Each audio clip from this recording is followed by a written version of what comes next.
we are going to be planning an event at Metropolitan State University in the Student Life Department with the Student Life Funds.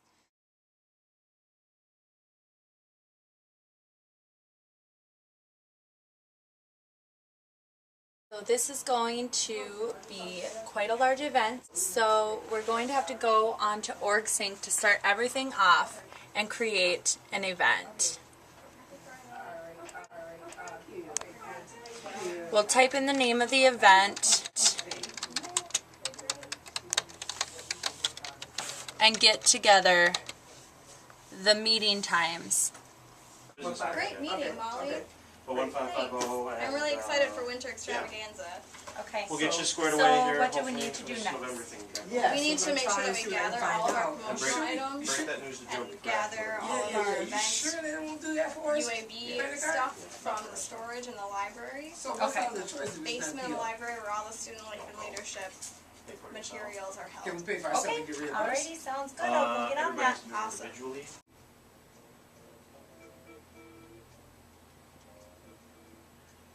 Hey, Philip over in the Student Life office. How are you doing today? Not too bad. Hey, are you going to be by your desk in the next 10 minutes or so? Okay, I'm going to send over Molly Winters, my student worker, to get down into storage. Alright, thank you much.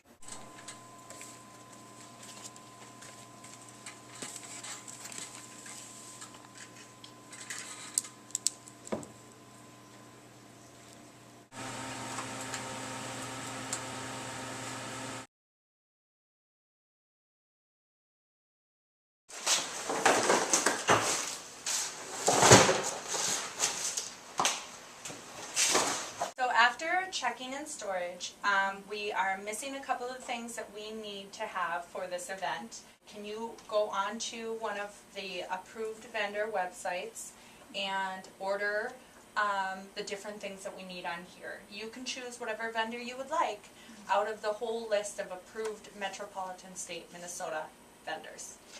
Absolutely. I Thank can do that for you. you. Yeah, thank you.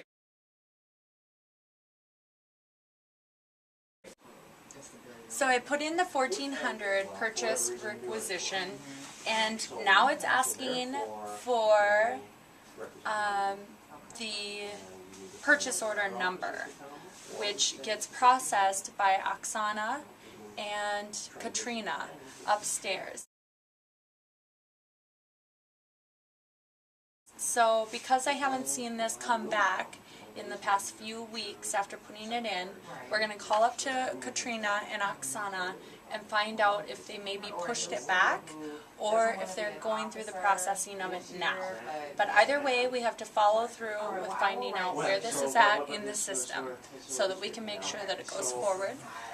For record keeping and different things like that, sometimes things like this can get lost. And we need to make sure that that doesn't happen. It's actually financial management, but she's in procurement or purchasing. Okay, thank you.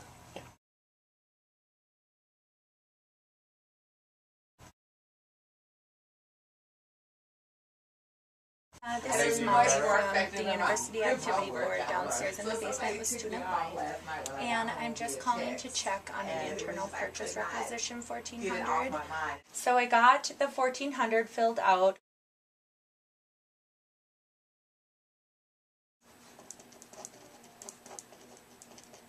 Thanks for being so thorough. Yep. And then I sign my name since I'm the one in the club doing the event. Thank you.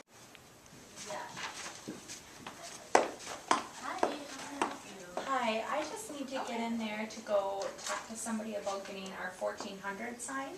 Okay. Alright, sounds good, thanks. There's actually someone in there that you can talk to. Let me go check if they're available. Thank you.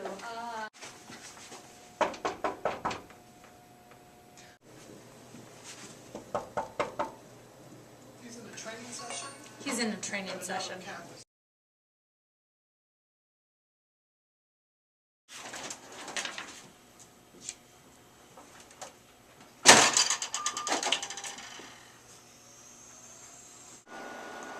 I have it here. It's been signed by the advisor by the student life representative and by the dean. So if you could just be taking this on and doing the next piece, what is going to be going down? Space rental? Mhm. Okay. That should be fine. Now as far as the food order, well these are both This is just- a pretend. We're pretending. Okay. Work Okay. with me. I'm sorry. Okay, that's okay. So then for the food order, we need as detailed of a breakdown on the 1400 as we can. We also need a raise form. Basically that just kind of, it's called the raise request for, request for approval to incur special expenses. That just basically, you outline why we're spending the university money on this. If you get a quote from the vendor, obviously that's something you do ahead of time. If you get a quote from the vendor, some people attach it, some people don't. It's entirely up to you.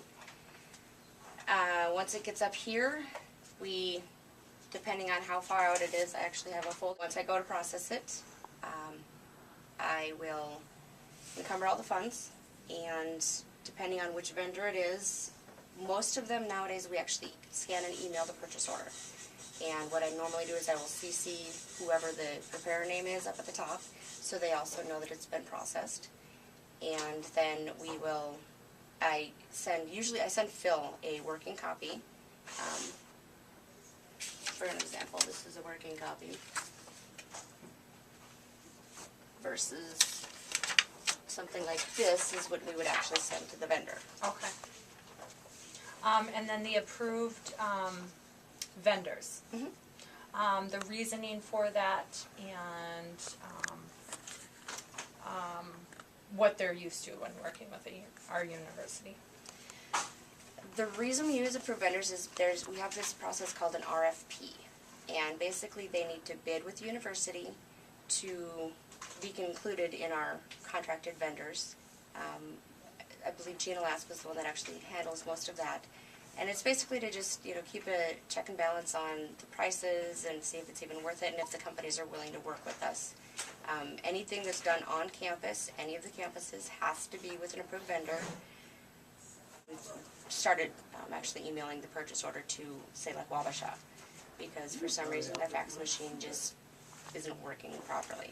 Okay. So that way Devin can respond to me right away and say, yep, got it. So a So we're good. technology Yes. advancement would be doing email instead of fax. Yep. Okay, awesome. And this is really, really helpful. This is a purchase order Mhm. and coming up with the purchase order and who keeps a copy of this and how do we file it? You guys don't actually get that. You don't get the original copy. This would go to the vendor. Since I have a scanner at my desk, so since I email most of them, I actually keep them on file right here for a while until that gets full. I think I just threw out August ones recently. Okay. And then the working copy, like I said, Phil would get a copy, and I don't know if he distributes it to the student groups just to let them know that it's been processed. And then we keep one in our file in the cabinets down the way, Okay, awesome. so they can always be referenced. Okay, awesome. Okay, that is really helpful. Everything that you even said helped me a And the lot. biggest thing on the food orders is we need to know, obviously, the event, the date of the event, the time for delivery, and the location. Okay, and then to keep from having, let's say, fraudulent activities. So people that are trying to feed their friends instead of a student group, how do you control that from happening? You know, honestly, I think that would be something that Phil would be is in much charge more- of. Because okay. he basically, they don't normally get up here unless they've been approved by Herbert Okay. and Phil. Okay, all right. Because if I get something up here that doesn't say have his signature on it, I'll shoot him an email and be like, hey, do you know about this? Can I get some more information? And he's like, what? Okay, no, that's So- super helpful. Yep. Thank you so much. You're welcome.